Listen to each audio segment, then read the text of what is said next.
Hello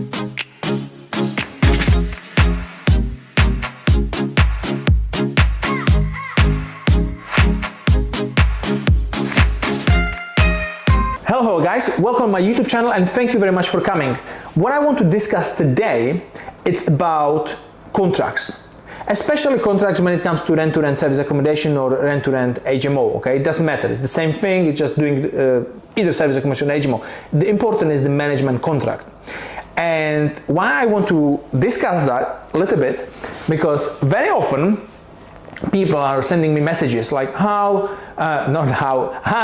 how are you? Do you have the management contract for rent-to-rent business? Could you share that with me? Can I have a look? And so on and so on.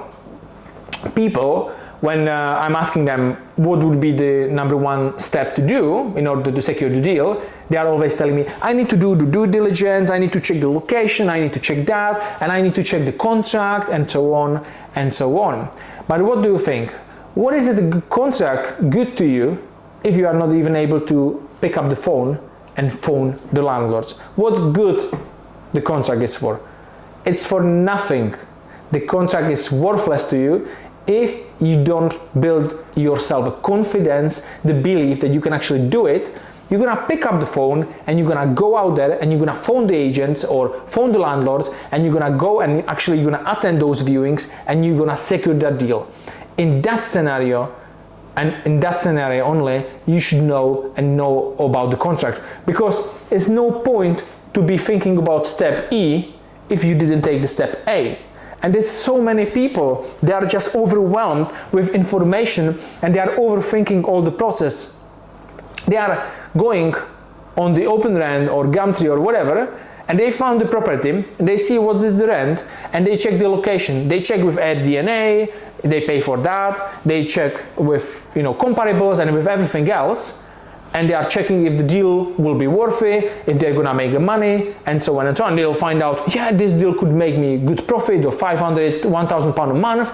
Perfect, I'm gonna send them an email.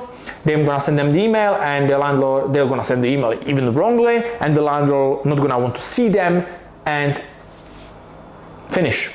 Okay, so they spend 15-20 minutes for every single deal doing the due diligence, even though they don't have the deal secured. It doesn't make sense to me. Obviously, you need to know a little bit about the area. Okay, so you're not gonna go to the village where it's, I don't know, hundreds of people and nobody would come there. Okay, you know roughly where you are going. I'm in Edinburgh, so I know Edinburgh in general works, so I can go in the viewing anywhere. If you are in New York, New York is amazing for service accommodation. If you are in London, obviously it's gonna work. So you roughly know when are you going, what is your location, so you know a little bit about that. But firstly, it's always about taking the action and going and doing the viewings, okay? And once you have those viewings, think about doing the due diligence and think about the contract afterwards. There is no point to think about and read the contract through before that viewing. And even though we've been on, when we secure our first rent-to-rent service accommodation, I'm gonna tell you the story, okay? We did 26 viewings in Edinburgh, and we get 26 times no. After 27 viewing, it was in a different city, we secured this first deal. And after the landlord was on board and they wanted to see the contract, and we were like, not the problem. We had the contract, but we never looked at the contract because we didn't need that contract until then. We didn't need that. So why to take our mind to focus on something we don't need?